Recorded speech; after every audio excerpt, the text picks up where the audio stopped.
What's up, my peoples? Whoa, that's a bright moon. So bright that it's even lighting up the front porch. Going back into that era, and I love it. I love the bright moon. It looks cool as hell. And I got something in my shoes, so hold on. Yeah, I feel you little piece of whatever the hell you are. Oh, there it is. Come on. Yeah. Dude, I'm super sensitive. I swear. A single grain of sand will come in my shoe and I'll notice it. So, today was a lot better than yesterday. Same concept. Went out with my dad, ate lunch, did things. So this time, first, went to Jimmy John's. Good sandwich as always, because, Jimmy John's. Then, went to a coffee shop. Dad dropped off some stuff to donate, so I cleared out my room a little more. As mentioned, he donated some stuff. Turns out, I got rid of a Nerf gun with a bunch of attachments and a ton of ammo, because I didn't use it. And the guy my dad gave it to, apparently, his son wanted to do a Nerf war on his birthday. So that was super convenient. And then after that, we went down to Old Car City, USA. Now, my best description of it, which is absurdly accurate, it felt like a failed road trip going to Disneyland in the 70s. The kids were promised to have something fun. And in desperation, the dad trying to entertain his screaming kids, he says, "Look, kids, look, there's Old Car City, USA. Trust me, it'll be 1,000 times better than Disneyland. Come on. And he gets his kids in. The guy had a lazy eye, messed up teeth, and a super southern accent, the guy was running the place. And it was super creaky. There was 30 acres, apparently. We didn't get all of that, obviously.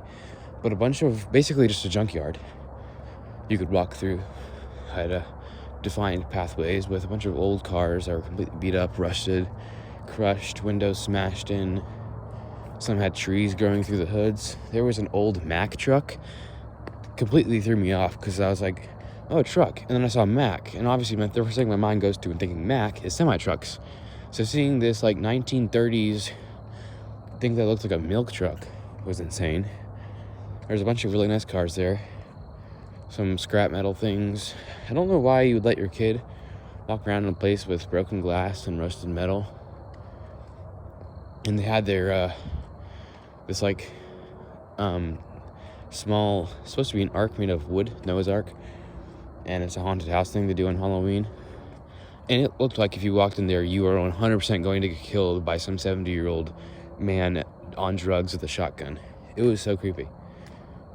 Like, who needs the lights in the nighttime when you just have that? Feels creepy. Feels like a place you go to get murdered. Felt like at any point, the guy was going to walk out of that main building and say, "All right, you got 10 seconds to run. I'm going to blow your damn brains out." Something like that.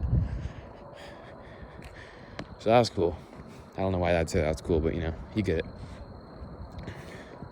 And there's a bunch of signs all over the place. 1/3 of it was random facts, like how the Eiffel Tower grows about 6 inches each year due to thermal expansion.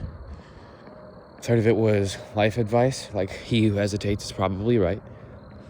And 1/3 of it was just jokes, like you're probably redneck if your prom outfit consists 80% of scissors or something like that.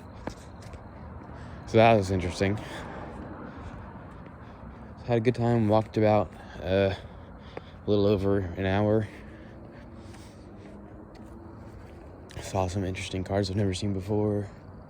They had some weird stuff like an Isabella, some Opals. Overall, definitely a very unique experience. Fun thing, because kids are brutally honest. As we were coming in, family was leaving. The mom had 2 kids.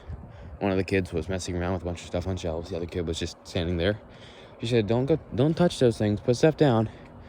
And the kid who wasn't touching them said, "I'm not touching anything." Followed by the kid who was touching stuff saying, "I am." Kids, they're weird. I'll never get the appeal of kids or traveling. Okay, so, did I talk about this before? Yes, I did, I think. But I'll talk about it again.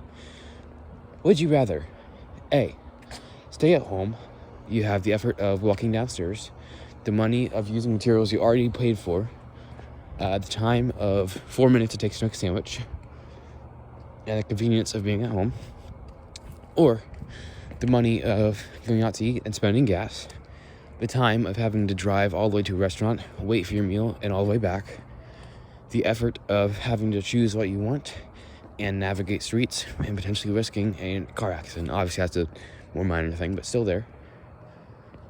Because I know what I prefer. And my guess is that the appeal of traveling really anywhere comes from the thrill of it, you know? I want to try something new. I want to do something exciting. I'm sorry, but I can hop on the finals and have fun. I can write. I can throw on a YouTube video from Veritasium, and I am very much enjoying myself. I don't know why you feel the need to spend time, money, effort, and potentially risk to do something unfamiliar, break routine, do something different. I don't get it. It's just not my thing.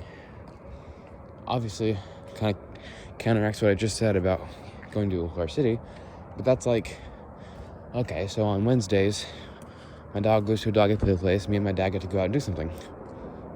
We have a good time, we get our drink, it's familiar, we know how to get to Cartersville, and every time we get the same stuff, and every time we enjoy it. There's a routine there. I hate breaking routines. So that has consistently given us joy. If we did it every day, that'd be too much sugar and too much driving. So once a week, we do one thing almost every time, which we know gets us joy. We know how to do it. There's no risk involved. There's obviously a little money involved, having to drive, and a little effort and a little time. But we can't really do it any other time of the week because we have to take care of the dog at home. So it's a consistent thing that we enjoy. And this time, wanted to go a little further this time because, why not? Found the place we've been wanting to go to sometime just to check it out. So we checked something off our list, or ticked something off our list, if you're weird, and enjoyed it. Fell into our realm of we enjoy classic cars. So we saw classic cars and we liked it, and we knew we were going to like it. We're not trying anything new, taking the risk of disliking it. That's nothing. The restaurant example. Part of the risk, aside from the driving and being out in the open where you're not at home and in your safety, is what if you don't like it? What if you try something new and you don't like it? You just wasted money on a food you don't want. That's stupid. Kitty cat. Another kitty cat. So the entire idea of trying new things, I will never understand. Sure, if it takes no money, no effort, and there's no risk involved, and there's no time involved, or at least minimal time and minimal money and minimal effort, go ahead.